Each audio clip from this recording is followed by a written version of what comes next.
In this video we're going to show how you can treat the Google map in the alternate view as a blank canvas, so to speak, and place the markers on the map yourself programmatically rather than have Alpha 5 automatically place the markers on the map. So in the previous videos you've seen that a marker has been placed on the map automatically for each row in the grid, but you can see here we have a grid and then we have the map, and there are currently no markers on the map.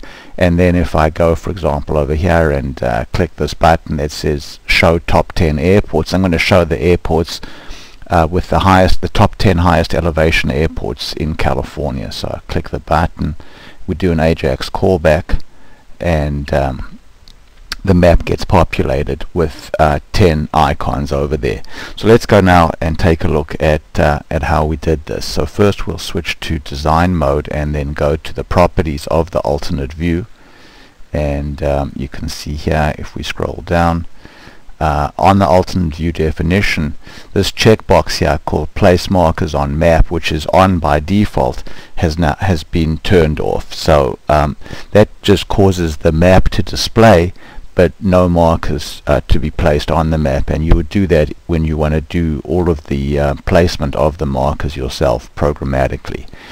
So now basically you can see there's the map, and there are no icons on the map, and now when I press this button we're going to do an Ajax callback and place the markers on the map. So let's go ahead now and see how that's done.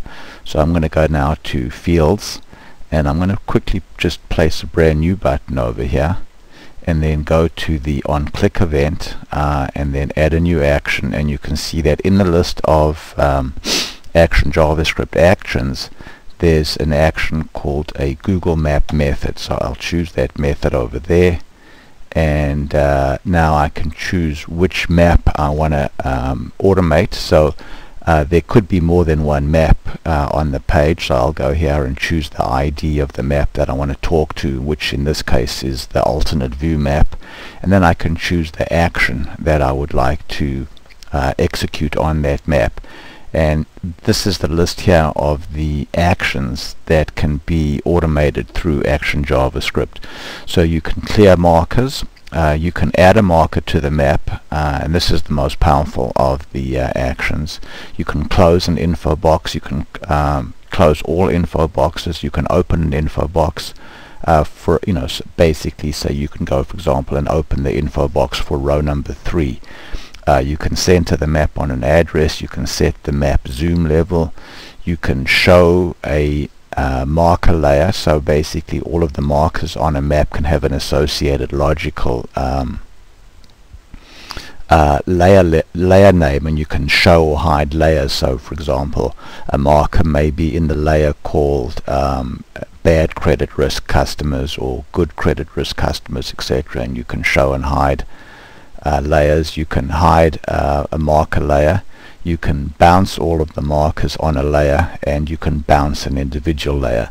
But the as I mentioned, the add markers to a map action is the most powerful of the actions, because it lets you add markers to the map either using an Ajax callback or using local data that's already on the grid using JavaScript. So in this case we're going to want to do an Ajax callback because we need to go back to the server and find all the records that are in that particular state.